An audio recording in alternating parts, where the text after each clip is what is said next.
Hello, my friends, and welcome back to Unleash Your English. Today, we begin something very special. We are going to talk about one of the most powerful books about communication ever written, The 16 Undeniable Laws of Communication by John Maxwell. But don't worry, we will learn it in simple, easy English. You will not only understand the ideas, you will feel them and start using them in your daily life. This book is not about fancy speeches or complicated techniques.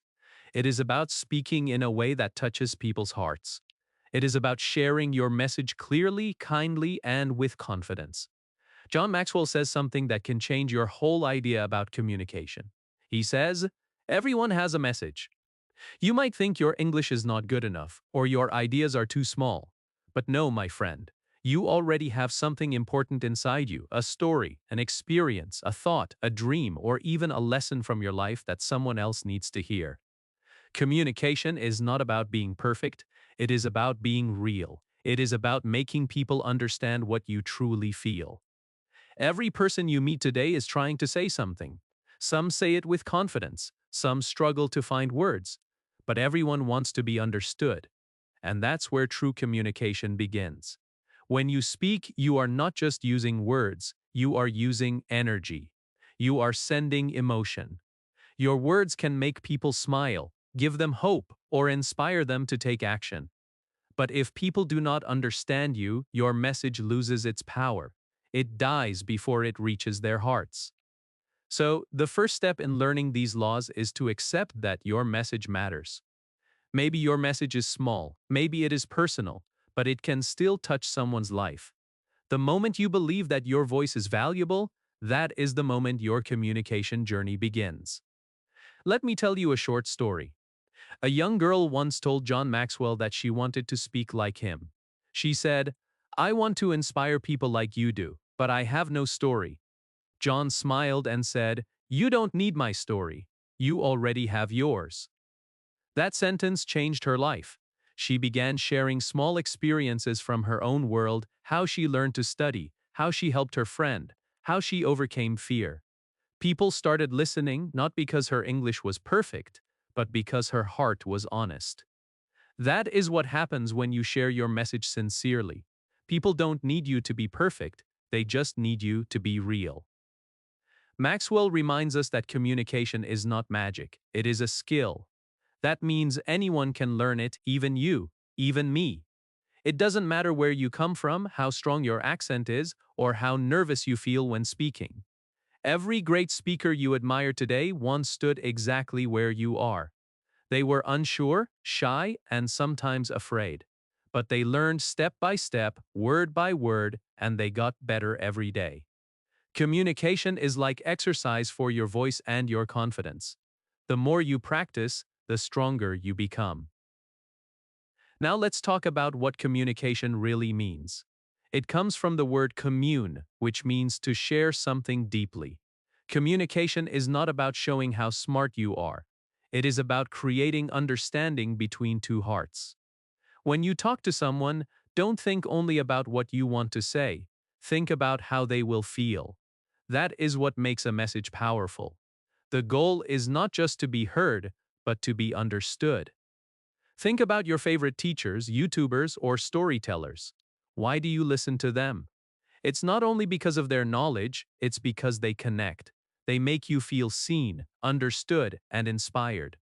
That is communication in its highest form, when your words reach not only the mind, but also the heart. So today, I want you to remember one big truth from Chapter 1. You have a message. No matter how simple or small it feels, your story can help someone. Maybe you will encourage a friend who wants to give up. Maybe you will teach a lesson that saves someone from repeating your mistake. Maybe your words will light up a day that feels dark for someone else. That is the real power of communication. It is not just about speaking English correctly, it is about sharing your truth with courage and kindness. In the next chapter, we will learn the law of credibility, which will teach you how to make people trust your words and believe your message. But before that, take a small challenge.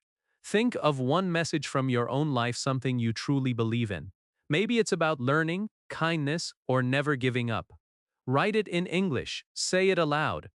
Because your voice, my friend, is the first step to changing the world. Stay with me till the end of this series, and together we will learn all 16 laws that will make your communication powerful, simple, and unforgettable. Chapter 2: The Law of Credibility. In the last chapter, we talked about how everyone has a message. You have a story, a lesson, or an experience that can help someone. But here is the truth. People will not listen to your message unless they trust you, and that is exactly what the second law teaches us. It is called the law of credibility. Now, what does credibility mean? Credibility means that people believe in you. They trust your words because your life matches what you say. In simple words, credibility means being real, being honest, and living your message. When people trust you, your words have power. When they do not, your words lose meaning. John Maxwell says, "If people do not believe the messenger, they will not believe the message." That is why this law is so important. Let's take an example. Imagine someone says, "You should always be on time," but that same person is late every single day. Would you believe them? Probably not. Or imagine a teacher who says, "Be kind to everyone," but shouts at students all the time. You would listen, but you would not feel the message. This is what happens when words and actions do not match. People stop believing. Your communication becomes weak, no matter how good your grammar or vocabulary is. One of the most powerful examples of credibility is Mahatma Gandhi. A mother once brought her little son to Gandhi and said, "Please tell my child to stop eating sugar." Gandhi looked at the boy and said, "Come back after 2 weeks." The mother was confused but agreed. 2 weeks later, they returned. Gandhi looked at the boy again and said gently, "Now stop eating sugar." The mother asked, "Why didn't you say this 2 weeks ago?" Gandhi smiled and said, "Because 2 weeks ago, I was still eating sugar myself." That short story tells us everything about credibility. Gandhi wanted to live his message before sharing it. He knew that advice is only powerful when it comes from experience, not just from knowledge. People follow examples, not words. When you speak from your own truth, others feel it. That is credibility in action. So, what does this mean for you as an English learner and communicator? It means you must live what you say. If you tell others to practice speaking daily, then practice daily yourself. If you say confidence is important, then show it, even when you make mistakes. If you say kindness matters, then speak with kindness. Every time your actions match your words, your credibility grows. People begin to see you as someone they can trust, and trust is the foundation of powerful communication. Many English learners worry that people will not listen to them because their English is not perfect. But let me tell you a secret. People forgive small grammar mistakes. They forgive simple vocabulary, but they never forget how you make them feel. When they see your honesty, your passion, your real effort, they listen, they connect, they remember you. Let's take another example. Think of your favorite English YouTuber or teacher. Why do you follow them? Maybe their English is perfect, but that is not the only reason. You follow them because they sound honest. You can feel that they truly want to help you. That is credibility. It is invisible but powerful. It comes from being genuine, consistent, and true. Now here is a small exercise you can try today. Think of one message you often share with others. Maybe you tell your friends, "Don't give up." Ask yourself, "Do I live that message?" If the answer is yes, great, keep doing it. If not, start today. Let your life speak before your words do. When you live your message, people start to believe it without you even trying. Communication is not just about what you say, it is about who you are when you say it. When your words come from a place of truth, your accent, grammar, or fear does not matter anymore. People will listen because they feel your honesty. They will see that you are not pretending, you are sharing something real. So remember, The law of credibility is simple. Be believable yourself. If you want people to believe in your message, live it first. Let your actions prove your words. Speak less about what others should do and more from what you have done. When people see your message inside your life, they will trust you without hesitation. Chapter 3: The Law of Observation. The next important lesson in communication is the law of observation. This law teaches you to become a watcher, a learner, and a quiet student of how people speak and connect. Observation means watching carefully and learning from what you see. Every great communicator began as a great observer. Before they spoke powerfully, they listened deeply. Before they inspired others, they studied how others inspired them. John Maxwell says that one of the best ways to learn communication is to watch good communicators in action. Watch their eyes, their voice, their hands, their smiles, their pauses, and their energy. Every small detail teaches you something. When you observe, you are not just seeing what they say, but how they say it. You are learning how words can travel from one heart to another. You can learn from teachers, actors, leaders, YouTubers, storytellers, or even from your friends who tell stories naturally. When you watch them, ask yourself questions. What makes me want to listen to this person? Why do their words feel strong? Do they speak slowly and clearly? Do they smile while talking? Do they use examples from real life? Do they make eye contact? Each answer gives you a clue to improve your own communication. The goal is not to copy them exactly, but to learn their good habits and make them part of your own style. Think about a musician learning a new instrument. At first, they watch others play. They notice how the fingers move, how the sound changes with each touch, how emotion flows through the music. Then they start practicing, slowly and carefully. Communication is the same. You watch the masters, notice what works, and then practice until it becomes natural for you. When you observe, you start noticing things that most people ignore. You see how one pause can make a message powerful. You notice how a kind smile before speaking can make the listener relax. You understand how a soft tone can calm people while a strong tone can motivate them. These small things create big differences. Let me share a short story. A young man once told John Maxwell, "I want to be a great speaker, but I don't know where to start." John said, "Start by watching." The young man spent months attending events, listening to different speakers, and writing notes about what made each one unique.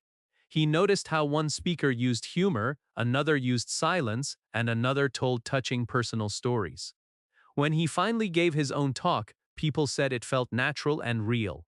The reason was simple: he had learned by observing. Even when you watch English-speaking movies or YouTube videos, you can practice observation. Don't just listen to the words. Look at how people express emotions with their faces and bodies. Notice how they use hand gestures to explain ideas. Observe how their voice changes when they are excited or serious. This helps you feel the rhythm of real English, not just the rules. Another good trick is to watch yourself. Record your short talks in English, then watch them carefully. Observe how you move, how your voice sounds, where you hesitate, and how your face looks. You will discover many things you can improve. Maybe you speak too fast, or maybe you don't smile enough. When you see yourself clearly, you can change easily. That is self-observation, and it is one of the most powerful forms of learning. Observation builds awareness, and awareness creates growth. When you become aware of how people communicate, you slowly begin to shape your own unique style. You learn to use silence where it matters, to move your hands when explaining something, and to express your feelings naturally instead of hiding them. So remember, the law of observation says this: watch great communicators and learn from them. Do not copy their personality, copy their discipline. Do not steal their voice, build your own through their lessons. Every time you listen to someone speak, tell yourself, "This is my classroom." Every conversation, every video, every teacher, every moment becomes your opportunity to learn. In the next chapter, we will explore the law of connection. where you will discover how to touch people's hearts with your words and make your message unforgettable. But for now, keep your eyes open, your mind curious, and your heart ready to learn from everyone around you. Chapter 4: The Law of Connection. The law of connection teaches one of the most beautiful truths in communication. People don't care how much you know until they know how much you care. Connection means creating a bond, a feeling of closeness between you and the listener. It means making people feel understood, respected, and valued. When you connect, your message no longer travels only through words, it travels through emotion. And that is what makes people truly listen. Think about a time when you listened to someone who really understood you. Maybe they didn't have perfect English, maybe they spoke slowly, but you still felt connected. You felt that they were speaking not just to you, but for you. That is the secret of connection. It is not about showing your knowledge or skills, it is about showing your heart. When you speak to someone, stop thinking, "What should I say?" and start asking, "What does this person need to hear?" That small change makes a huge difference. If you talk to students, speak about dreams, learning, and the fear of mistakes. If you talk to parents, speak about love, patience, and hope. If you talk to your friends, speak about honesty, care, and encouragement.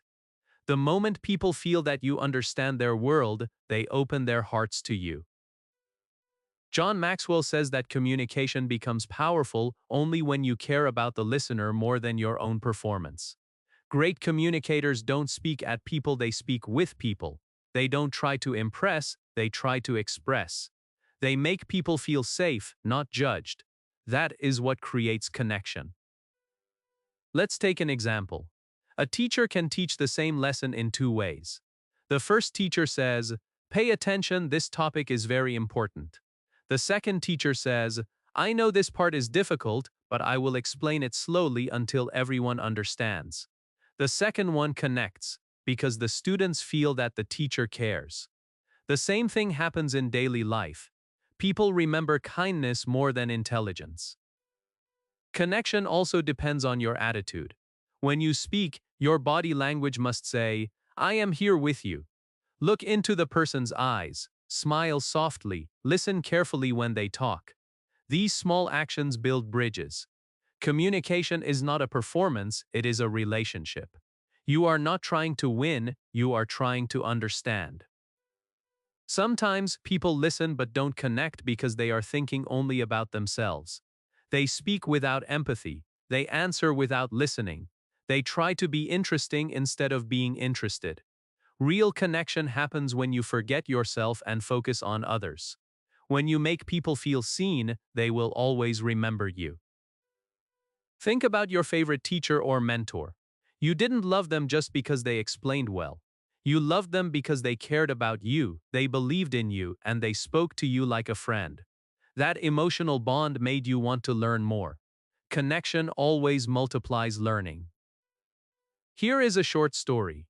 A young speaker once gave a long speech full of facts and numbers. When he finished, nobody clapped. He felt sad and went to his mentor for advice. The mentor said, "You spoke to their minds, but not to their hearts. Facts tell, but feelings sell." The next time, the young speaker told a story about his own struggle and what he learned from it. People cried, laughed, and clapped. He didn't change his topic, he changed his focus. That is connection. If you want to improve your English communication, remember this law every time you speak. Don't worry about sounding perfect, focus on being present. Use simple words, look at your listener, smile, and speak with kindness. Your goal is not to show your English, your goal is to touch a heart. That is how language becomes powerful. The law of connection reminds us that behind every listener, there is a person with hopes, fears, dreams, and stories. When you speak, speak to that person, not to their ears but to their soul. Make them feel that you understand them, and they will remember your message forever. Chapter 5: The Law of Anticipation. The law of anticipation is about creating excitement before you speak. It is the art of making people curious, interested, and eager to know what comes next. When people feel excited about your words, they listen with more focus. Anticipation is what keeps their attention alive from the beginning to the end. Think about your favorite movie trailer.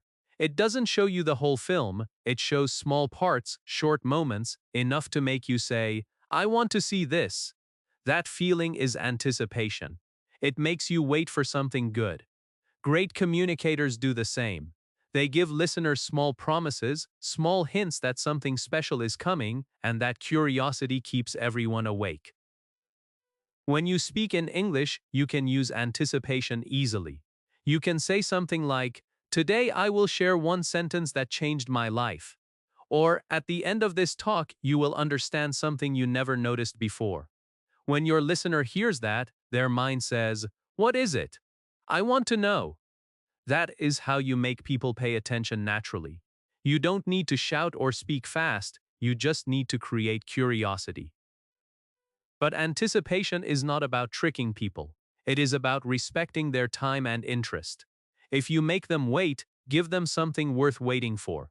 Never promise something great and then give something small. When you say, "I will tell you a story that changed everything," make sure your story really gives a strong lesson or emotion. People feel disappointed when curiosity is broken, so build interest carefully and deliver truthfully. Let's look at an example. A teacher started her class one day by saying, "At the end of today's lesson, you will know the secret to remembering every new English word you learn." All the students sat up straight. They wanted to know the secret. The teacher then slowly taught them about visualization, repetition, and emotion in learning. She built curiosity, then gave them something real. At the end, they smiled because the lesson was worth the wait. That is the power of anticipation done right. Anticipation can also be created through questions.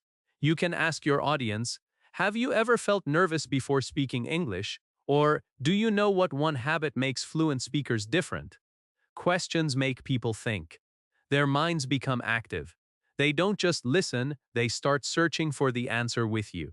This keeps their attention strong from the start. In real conversations, anticipation also helps you sound confident. When you say something like, "Let me tell you what really helped me improve my English," you sound sure of yourself. It makes the listener ready to hear your advice. The small pause before you explain creates a rhythm. That rhythm pulls people into your words like a story. John Maxwell says anticipation makes communication alive. It turns a talk into an experience. Without anticipation, your message feels flat and predictable. But when people expect something valuable, every word feels alive. They sit forward, they listen closer, they care more. That is when your message starts to live inside their minds. Even in daily life, you can use this law. If you want your friend to listen to your advice, don't start directly. Instead of saying, "You should try this method," say, "You won't believe what helped me last time." The second one makes them curious. They will automatically ask, "What helped you?" Now they are listening with interest. You have their attention before you even explain. Great communicators understand timing. They know when to hold the moment, when to pause, and when to release information. Silence can also create anticipation. When you pause just before an important sentence, people lean in, their hearts and minds are waiting. Then, when you finally speak, your words hit deeper. So remember, the law of anticipation is about giving people a reason to stay with you. Create curiosity, but never cheat it. Give your listeners something worth waiting for. Build small promises and fulfill them beautifully. Speak with energy, give clear hints, and let your pauses build magic. Chapter 6: The Law of Simplicity. The law of simplicity teaches that powerful communication is not about using difficult words or long explanations. It is about being clear, kind, and easy to understand. Many people believe that big words make them sound smart, but the truth is that simple words make them sound strong. When your message is simple, people understand quickly and remember for a long time. John Maxwell says that clarity is kindness. When you make your ideas simple, you are helping people, not showing off. Your goal is not to impress the listener with your vocabulary, but to express your thoughts in a way that connects. The best communicators in the world speak in a language that a child can understand. Because the goal of communication is not to confuse, it is to connect. Think about how often we hear people use complicated words like utilize instead of use or commence instead of start. These words are not wrong, but they create distance. They make the listener work harder to understand. Simple language, on the other hand, makes your message warm and human. It brings you closer to your listener. There is a story about a wise teacher who was once asked, "How do you explain difficult ideas to people?" The teacher smiled and said, "I first understand it so clearly that I can explain it to a child." That is the secret. When you truly understand something, you can explain it simply. Complicated speech usually means unclear thinking. Simple speech means a clear mind. When you speak English, simplicity gives you confidence. You don't need to search for big words. You can focus on meaning instead of perfection. Use short sentences and pause often. Say one idea at a time. For example, instead of saying, "The individual in question has demonstrated exceptional linguistic proficiency," just say, "She speaks English very well." The message is the same, but the second one feels friendly and natural. Simplicity also helps you build trust. People listen more carefully when they do not feel lost in your words. They feel safe because they can follow your thoughts easily. That comfort creates connection. Many learners think they need fancy words to sound fluent, but true fluency is not about difficult vocabulary. It is about natural rhythm and clear meaning. Look at how good storytellers speak. They don't fill their stories with complicated phrases, they use everyday words, but they use them with emotion. When they say, "He was tired," you can feel it. When they say, "She smiled," you can see it. That is what simplicity does. It paints pictures that stay in the heart. Simplicity also means avoiding extra noise. Don't use too many words when one is enough. If you can say something in 5 words, don't use 10. Your message becomes stronger when it is clean and focused. Think of it like music. A clear melody is beautiful even without hundreds of instruments. Your words should have the same purity. When you learn new English words, learn their meaning and when to use them. But never forget that the best words are often the simplest ones. The word love is small, but it is more powerful than 1,000 fancy expressions. The word help is short, but it can change a life. Simple words carry deep emotion. Here is a small exercise for you. Take a short message you want to say in English, maybe something like, "I want to thank you for your continuous effort and dedication." Now, make it simple. "Thank you for working hard." The feeling is still strong, maybe even stronger, because it is pure and clear. That is the beauty of simplicity. Remember, every great communicator learns how to remove what is unnecessary. They focus on the heart of the message. They know that people don't remember everything you say, but they remember how easily you made them understand. That ease comes from simple language, slow rhythm, and clear thoughts. So the law of simplicity tells us this: keep your message clean, keep your heart honest, and speak like you truly want to be understood. People will respect your clarity far more than your complexity. Chapter 7: The Law of Inclusion. The law of inclusion reminds us that great communication is not about one person talking and others only listening. It is about creating a feeling of togetherness. Inclusion means bringing everyone into your message so that they feel they are part of it. When people feel included, they listen more, they care more, and they remember your words longer. John Maxwell says that real communication is not about me, it is about we. When you speak, if you only talk about yourself, your message becomes small. But when you include others, your message grows bigger. The word we has more power than the word I. For example, instead of saying, "I know how to do this," say, "Let's learn this together." That small change makes the listener feel important. It builds trust and respect. Inclusion is not only about words, it is also about attitude. It means making others feel welcome, no matter who they are or how much they know. When you speak, think about the people listening. Are you making them feel part of the conversation, or are you making them feel left out? The best communicators never make people feel small. They lift them up, they encourage them, and they remind them that every person matters. Think of your favorite teacher.